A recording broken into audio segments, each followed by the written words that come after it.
She stood in a dark room, her hands shaking as she developed grainy black and white photographs. On those stark images, she recognized familiar faces, friends, neighbors, siblings. It was a twisted irony that she, a young Jewish photographer, was forced by the Nazis to process pictures of her own people's suffering, her own family's deaths. The images, fresh from the battlefield, burned into her memory so vividly that she would never forget the agonized expressions or the rattle of final breaths. In the flickering light, she vowed she would not let these atrocities remain hidden. She would not remain silent, and she would not stop fighting.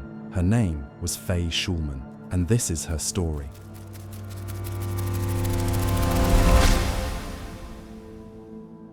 Born on November 28, 1919, in a small town then known as Lenin in Poland, now part of Belarus, Faye was one of 7 siblings. Her given name was Faye Schulman, and she grew up in a household shaped by Jewish traditions and community ties. Even from a young age, Faye showed an interest in photography, a fascination with capturing frozen moments. She began to pick up the camera at her family's modest photography studio. There, she learned the craft of developing film, adjusting apertures, and mastering the interplay of light and shadow. Her calm patience in the darkroom was matched only by her sharp eye for detail behind the lens. Little did she know these skills would one day serve as powerful tools of resistance, ways to document both the darkest crimes of Nazi Germany and the daring perseverance of the Jewish partisans. Everything changed in the early 1940s.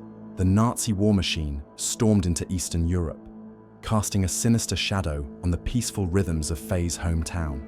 In August 1942, a brutal roundup took place. German forces, along with local collaborators, forced nearly 2,000 Jews, including Faye's own family, into the town's square. The horror that followed was almost unimaginable. Mass execution, punctuated by screams and gunfire. Faye alone was spared, selected for her rare skill with a camera. The Nazis needed someone to develop the photographs they took, macabre trophies of their atrocities. She had to watch, horrified, as the images of people she knew, some with terrified final expressions, materialized in her hands. For most, this brutal scene would have been the end, but for Faye, it was the beginning of an entirely new battle, one she never thought she'd have to fight. Haunted by the photographs of her family's murder, Faye was determined to escape. She fled her hometown, making her way through dense forests, hiding among the shadows of ancient pines, listening for the crunch of Nazi boots on the twigs and leaves behind her. Each heartbeat felt like a thunderclap in her ears, as the threat of capture or death trailed her every step. By what seemed like a miracle, she encountered a group of Soviet partisans camped in the wilderness. They were a diverse bunch, men and women from various walks of life, united in their common goal of resisting the Nazi onslaught. Faye could have easily been turned away, but the partisans recognized her photographic expertise as well as her unwavering resolve. She was welcomed into their ranks, and for the first time since her family's murder, she found a place of solidarity. Life in the partisan camp was fraught with danger, but it also offered a glimmer of hope. Faye was given 2 roles. She would use her photographic skills to document their operations, and she would serve as a nurse, tending to the wounded. Through rudimentary medical training and sheer determination, she treated injuries sustained during sabotage missions and skirmishes with the Nazis. Though she lacked formal medical schooling, Faye discovered a steadfast sense of purpose in bandaging wounds and offering words of comfort to those in agony. Meanwhile, with a camera slung around her neck, she ventured into the thick of the action, capturing images of partisan life, both its triumphs and its struggles. In an era where so many stories were lost to fear and secrecy, her lens recorded the often untold perspective of Jewish and Soviet resistance fighters banded together. Beyond simply chronicling battles, Faye's photography aimed to show the real faces behind the resistance. Hers was not an abstract mission, but a personal one. She wanted to ensure history would remember these brave partisans, the conditions they endured, and the spirit that propelled them to keep fighting. Even more so, she wanted the world to know that Jewish communities did not go silently into the night, that they took up arms, sabotaged Nazi supply lines, rescued fellow Jews from ghettos, and risked their lives daily for a chance at freedom. The forest served as both sanctuary and battlefield, and Faye's photographs were as much an act of defiance as pulling a trigger or sabotaging a railway line. Each snap of the shutter was a testament to existence, a statement that says, "We were here, we fought back, we did not succumb." When the war finally ended in 1945, Faye was among the few from her hometown who survived. The cost of victory was immeasurable, and the ghosts of the fallen remained carved into her memories and immortalized in her photographs.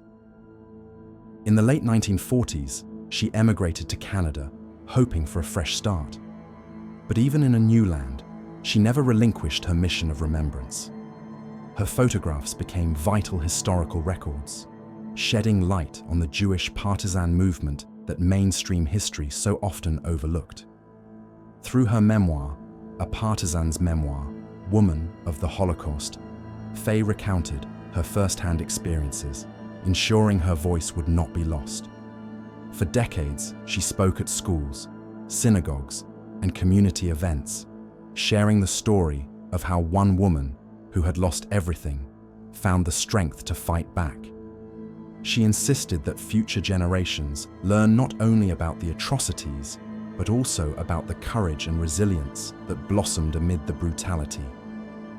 Faye Schulman passed away on April 24, 2021, at the age of 101, leaving behind a legacy that resonates as powerfully as a triumphant battle cry.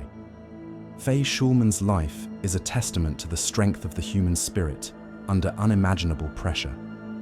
She took the darkest of circumstances, a forced role in documenting the Holocaust, and transformed it into an instrument of truth and defiance.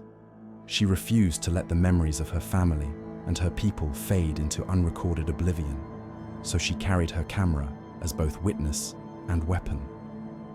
From the moment she dodged Nazi patrols in the forest, to when she tenderly tended wounded comrades under the cover of moonlight, Faye embodied a relentless refusal to surrender. She showed us that even one voice, one lens, can pierce the veil of silence. Today, her photographs and her memoir remain a crucial reminder that sometimes resistance is about more than ammunition. It's about preserving life, preserving truth, and preserving hope, even when the world has gone dark.